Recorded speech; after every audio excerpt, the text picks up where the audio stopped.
Anima. Le commencement était original mais un peu ennuyeux parce qu'il n'y avait pas de parole. La fille rêve d'une chouette et d'une plume et elle se réveille, elle marche dans la ville. Où va-t-elle? On se pose la question.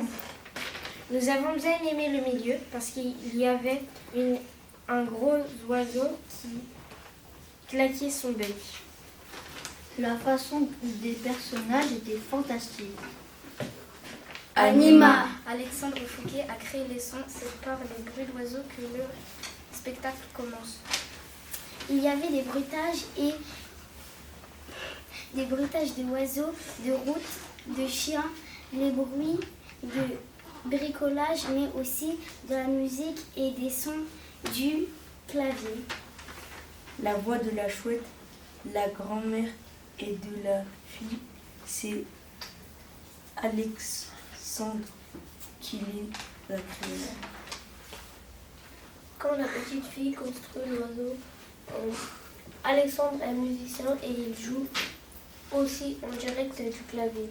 Quand la petite fille construit l'oiseau, on entend tous les outils. Nous aurions aimé plus de paroles dans le spectacle. Nous allons vous parler des personnages qui étaient dans Anima. Les animaux d'Anima étaient réalistes. On avait l'impression qu'ils volaient. Il y avait une plume qui conduisait la fille à la forêt où elle a appris qu'elle avait des pouvoirs. Le déguisement que la vieille chouette a fait pour la jeune fille ne nous a pas plu parce qu'il était trop classique. Finalement, nous avons bien aimé les personnages. Le spectacle est animé. Nous allons vous parler du fait qu'on voit les coulisses du spectacle en même temps que ce spectacle. Positif. C'est bien car on voit l'écran et aussi ce qu'ils font. C'est bien de ne pas pouvoir voir tout ce qu'ils font car ça donne de l'intrigue. Négatif. C'est dommage de ne pas pouvoir voir tout ce qu'ils font car ils sont de dos. C'est perturbant car on ne sait pas quoi regarder entre l'écran et ce qu'ils font. Nous conseillons ce spectacle aux personnes curieuses. Les techniques. Nous allons vous parler des techniques dans le spectacle Anima d'Antoine Paté. Les artistes ont utilisé des pads pour générer les sons et les voix enregistrées par Alexandre Fouquet. Des caméras pour projeter les images dessinées par Antoine.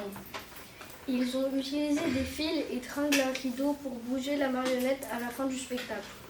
Ils ont utilisé des marionnettes en papier et en bois. À un moment, Antoine utilise la silhouette de la petite fille en la retournant rapidement pour qu'on croie qu'elle marche. La rencontre. Bonjour, nous allons vous parler de la rencontre avec des artistes. On aurait aimé qu'ils parlent plus de leur métier et ensuite répondent à quelques questions. Et qu'ils parlent aussi sans que le public pose des questions. On sait qu'à chaque représentation, les artistes discutent à la fin du spectacle avec le public et on trouve ça bien. Nous vous encourageons à poser plus de questions sur le métier. Nous avons apprécié la participation des artistes. Nous remercions le Théâtre de l'Agora et une dernière fois merci. Nos bonus. Dans le spectacle Anima, j'ai aimé la partie bricolage. Par exemple, la roue qui permet à la petite fille de construire l'oiseau en entendant aussi les sons. C'était un grand moment quand la petite fille a eu son pouvoir avec la plume. Et c'était aussi un grand moment quand elle a donné vie à l'oiseau. De nos bonus. Nous avons bien aimé le spectacle.